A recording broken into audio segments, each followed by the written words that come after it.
Welcome to my channel. Subscribe, listen, and enjoy my stories every day. The moment I held the baby in my arms, the world around me faded.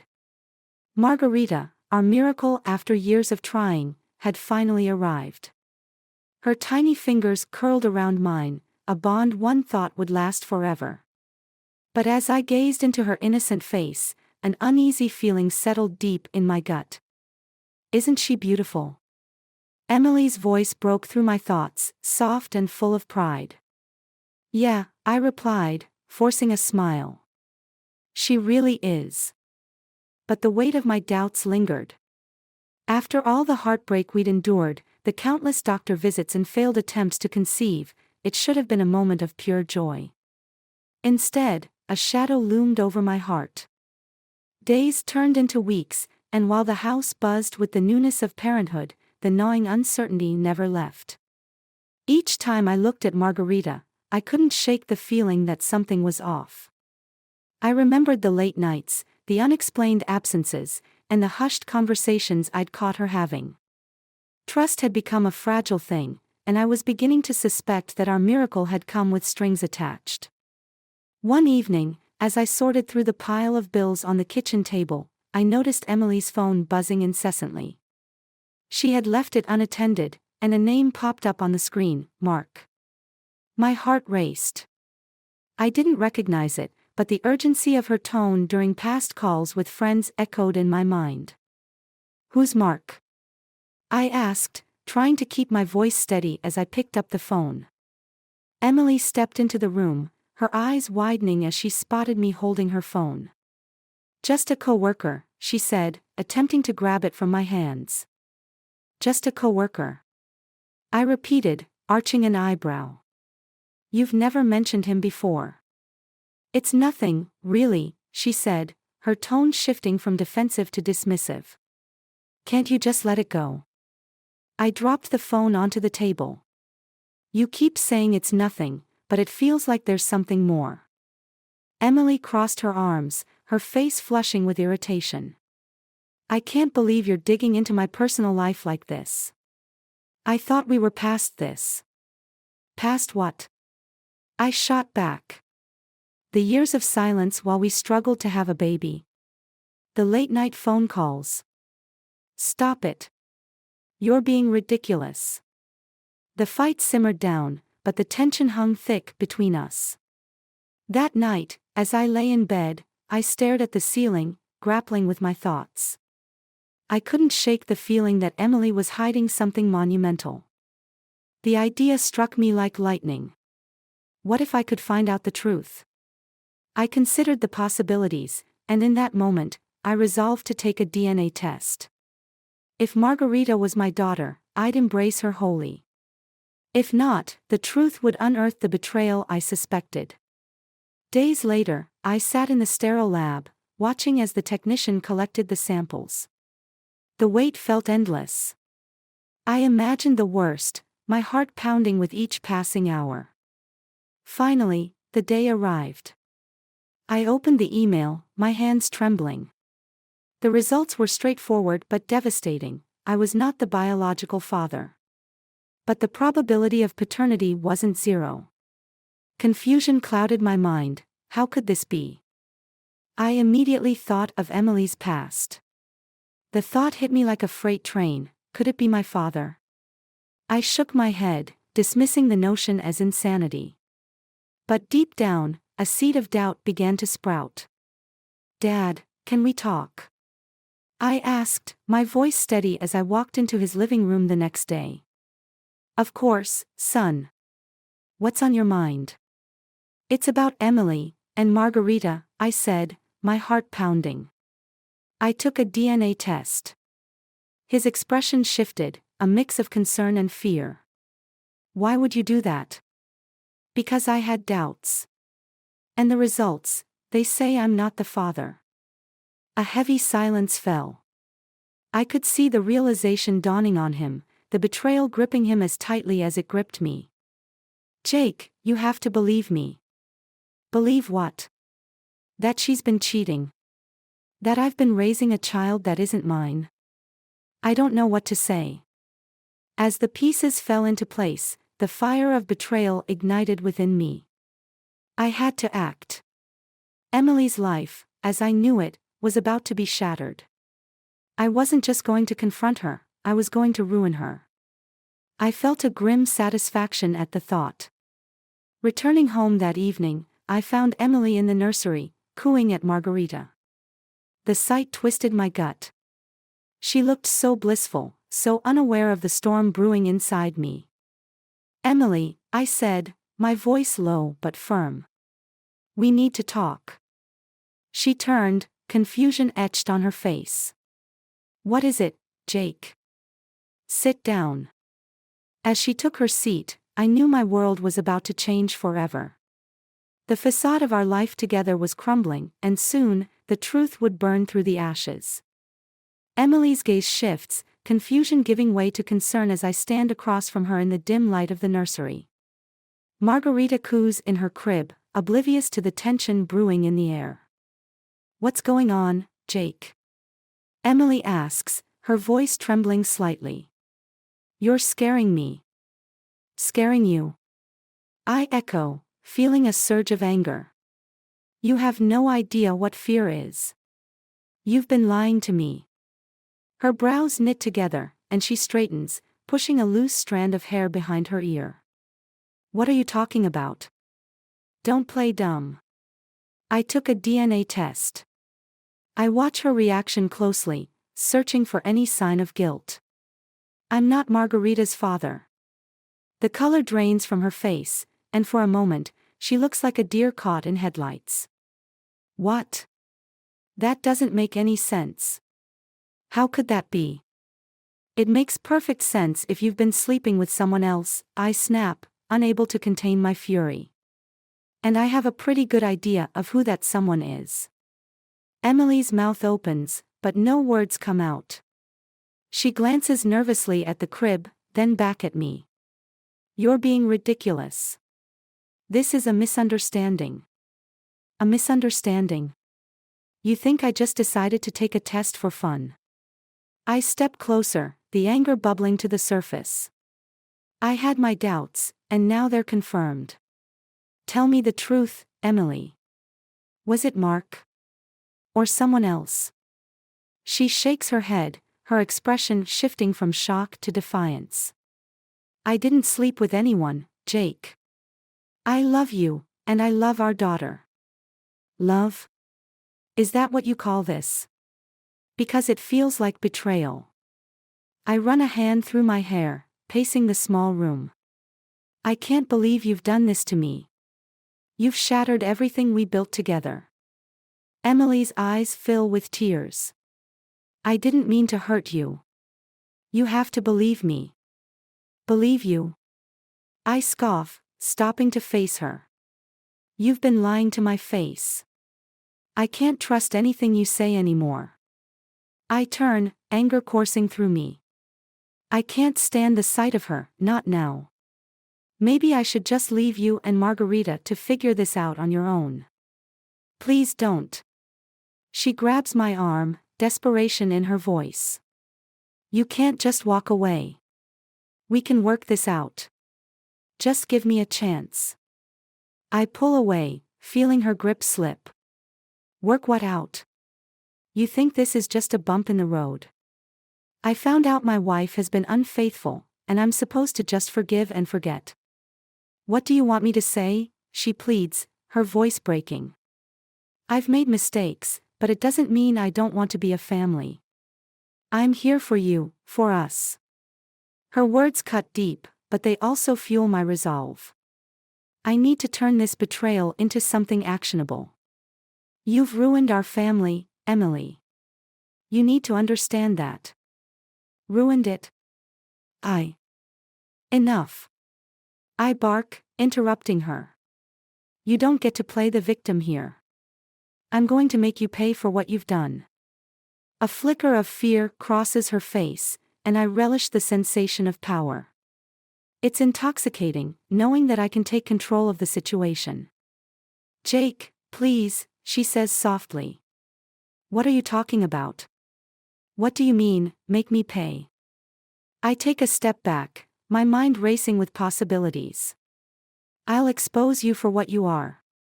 You think I'll just sit here and let you walk away with my daughter while I'm left in the dark? No chance. She stares at me, horror dawning in her eyes.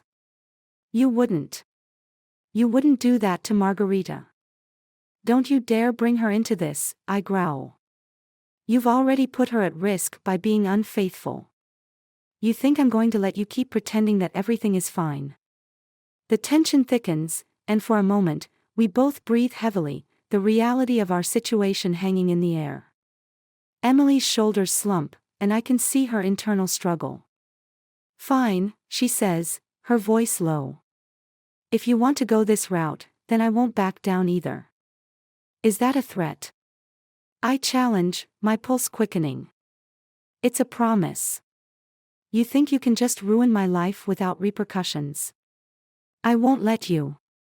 Good, I retort, feeling a rush of adrenaline. I wouldn't expect anything less from someone like you.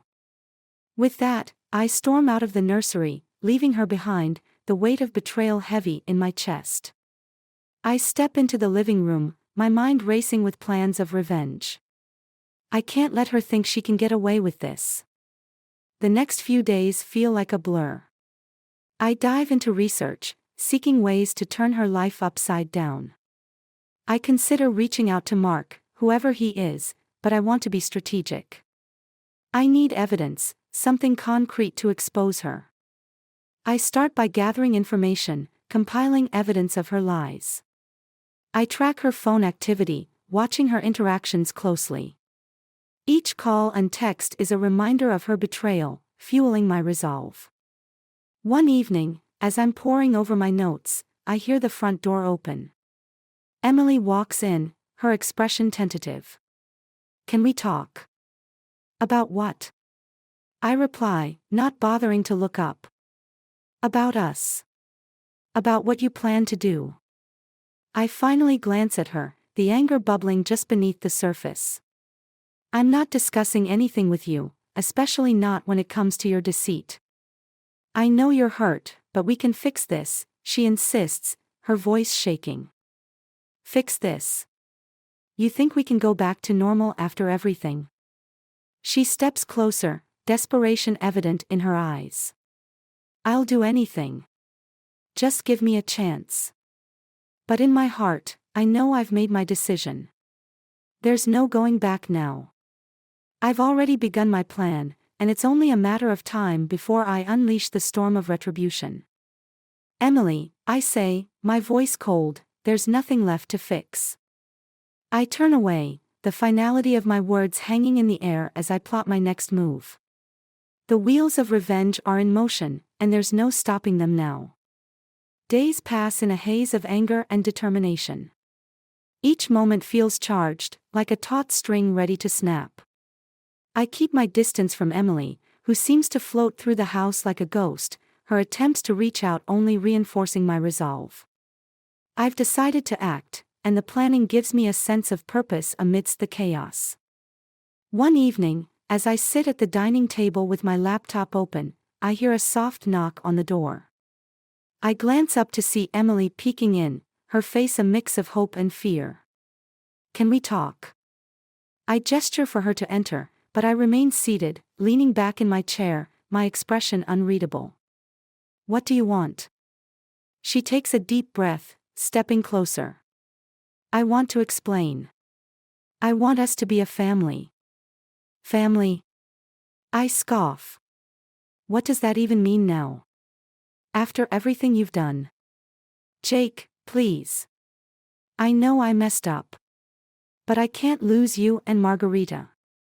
I'll do whatever it takes to make this right. I lock eyes with her, weighing her sincerity. You think words can fix this? You think saying, "I'm sorry," is enough? Her voice quakes. I'll prove it to you. Just give me a chance. Prove it how? By pretending nothing happened.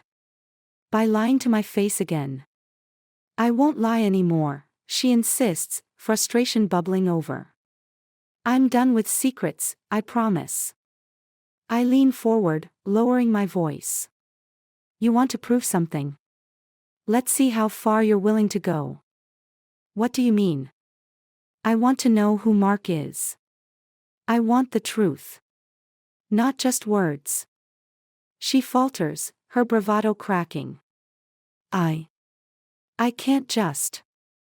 Then I guess you're not serious about fixing anything, I interrupt, my voice icy. Emily's eyes widen in shock.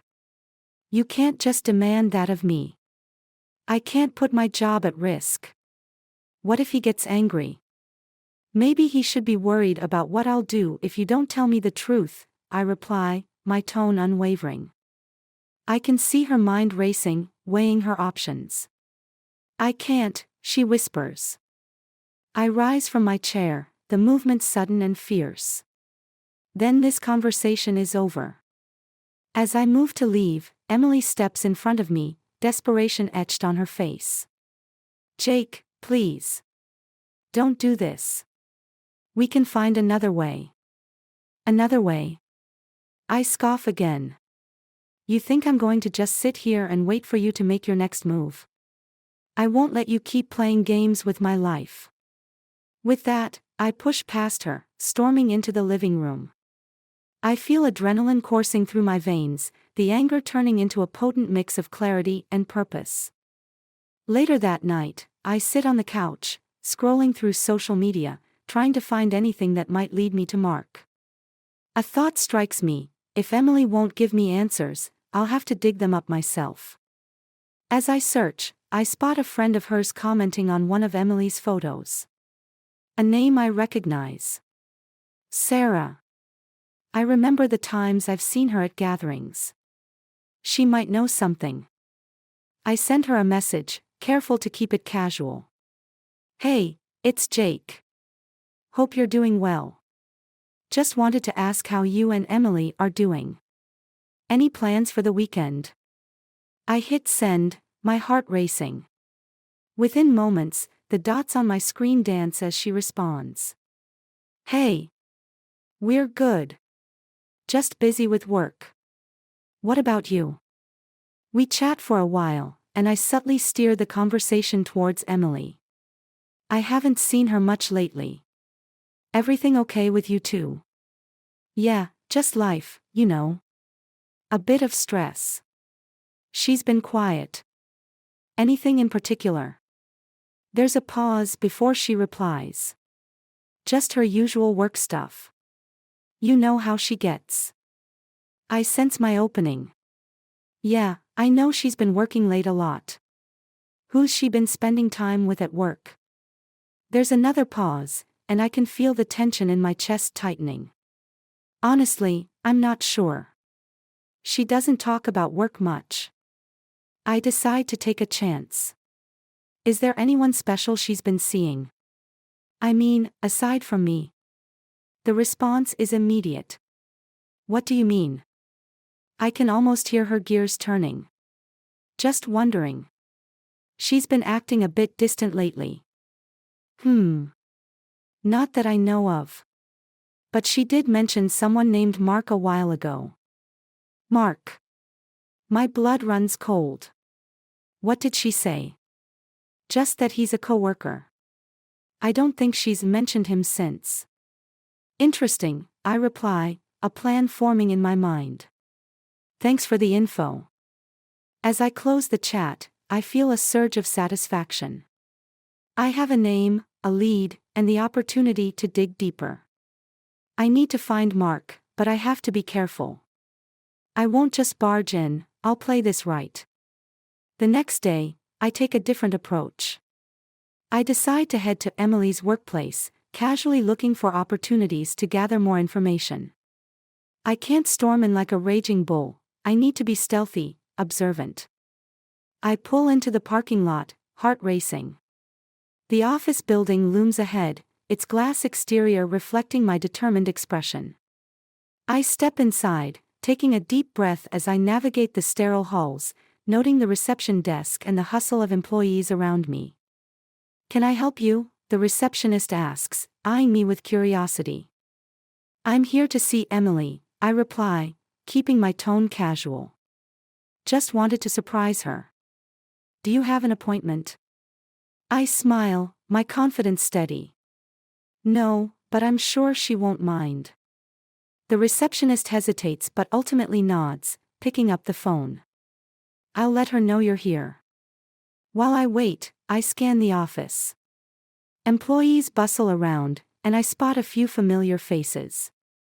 But my eyes are drawn to the break room, where I can see a group of coworkers gathered, chatting and laughing. As I wait, a tall man with sandy hair steps out. I recognize him from Emily's photos. You're Jake, right? He says, extending a hand. Mark. The world seems to tilt. Yeah, that's me. Emily talks about you a lot, he says, a friendly smile plastered on his face. She really cares for you. Does she? I reply, my voice clipped. And what about you? Mark's smile falters. What do you mean? Just curious how much she cares, I shoot back, my heart racing. Look, man, I don't know what you're implying, he says, his tone shifting. Emily and I are just coworkers. Is that all? I push, feeling the tension mount. Yeah.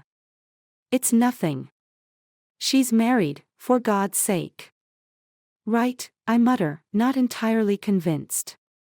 Just trying to understand where you fit into the picture. Before he can respond, Emily appears, her face lighting up at the sight of me. Jake!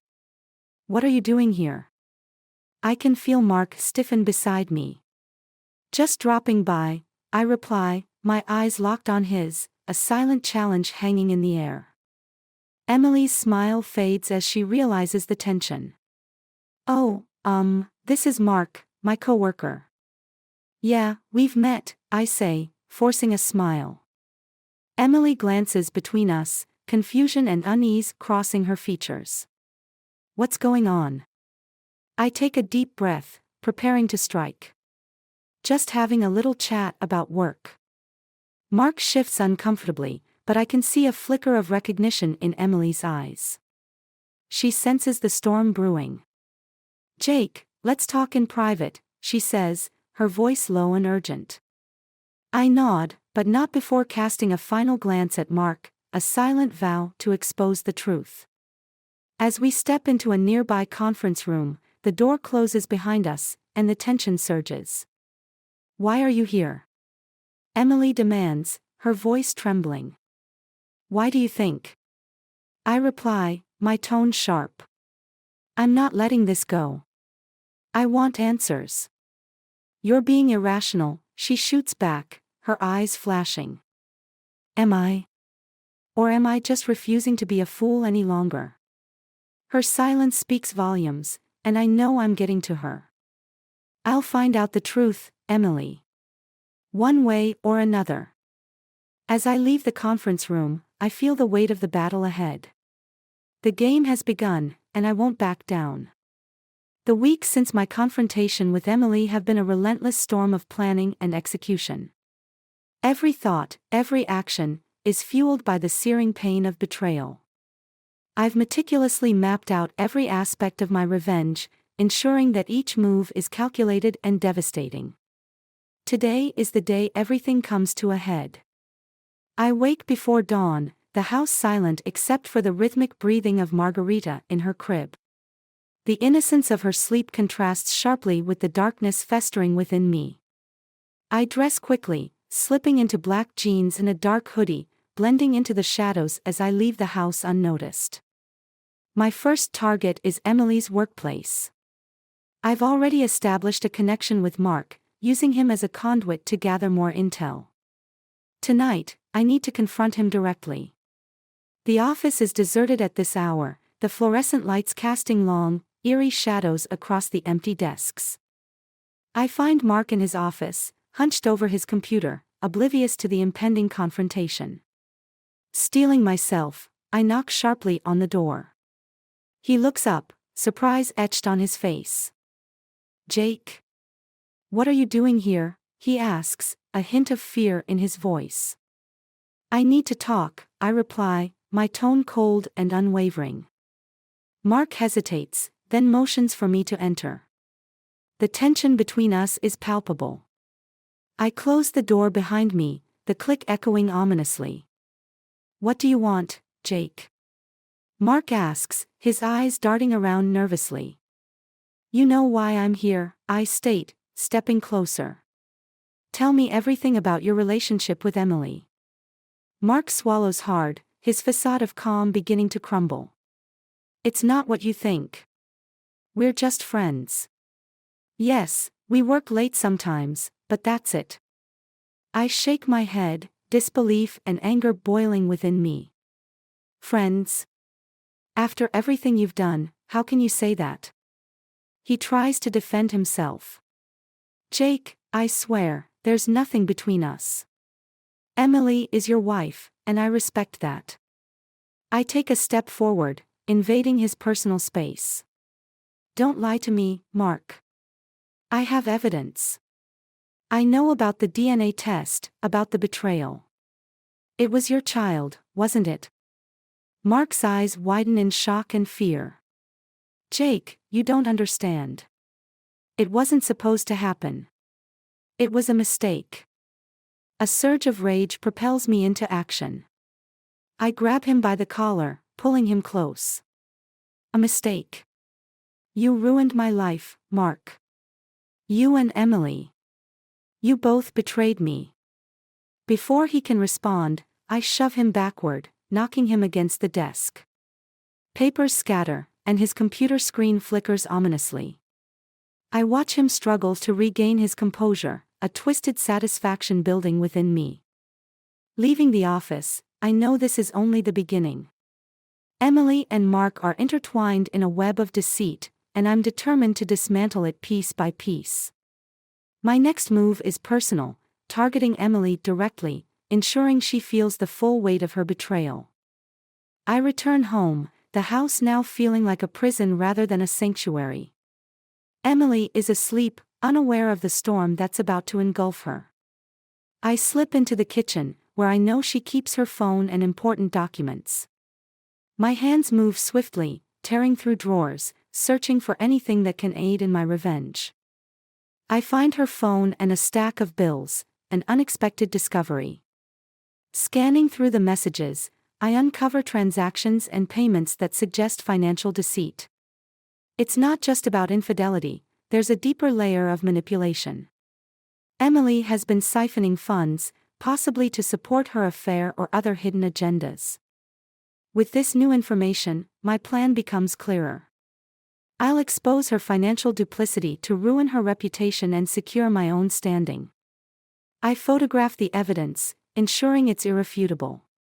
Every step I take is deliberate, every action pushing us closer to the inevitable fallout.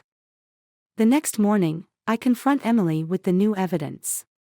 She wakes to find me standing in the kitchen, her face pale with sleep. Emily, we need to talk, I say, holding up her phone. She groans, rubbing her eyes. What is it now, Jake? I lay out the evidence, each revelation more damning than the last. Her attempts to justify her actions fall flat against the mountain of proof I present. Tears well in her eyes, not just from the pain of my words, but from the realization of her own unraveling deceit. You've destroyed everything, she whispers, her voice breaking. No, Emily, I reply, my voice cold and steady.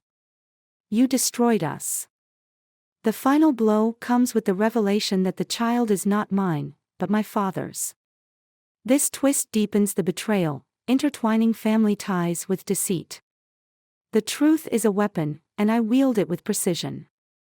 I confront my father, the man I once looked up to, now revealed as part of the web of betrayal. The conversation is terse, filled with accusations and denials, but the damage is irreparable. Our relationship, once strong and unbreakable, crumbles under the weight of deceit. With Emily and my father out of my life, I feel a hollow victory. The revenge I sought has succeeded, but at a tremendous personal cost. The hatred and bitterness that fueled my actions now leave me isolated, surrounded by the wreckage of what once was. In the final moments, I stand alone in the empty house, Margarita's cries piercing the silence. The child, innocent in this tangled web, becomes a symbol of everything lost. I realize that revenge, though satisfying in its immediate aftermath, has stripped away the very essence of what it means to love and trust. As I watch Margarita sleep, I understand that true healing cannot come from destruction. The cycle of betrayal and revenge has left me broken, unable to reclaim the life that was once mine. The path I chose led to an end filled with regret and isolation, a stark reminder that vengeance, no matter how justified, ultimately consumes the avenger. With a heavy heart, I make peace with the irrevocable damage. The final act of my revenge leaves me with nothing but the ashes of my former life, a testament to the destructive power of betrayal and the futility of retribution.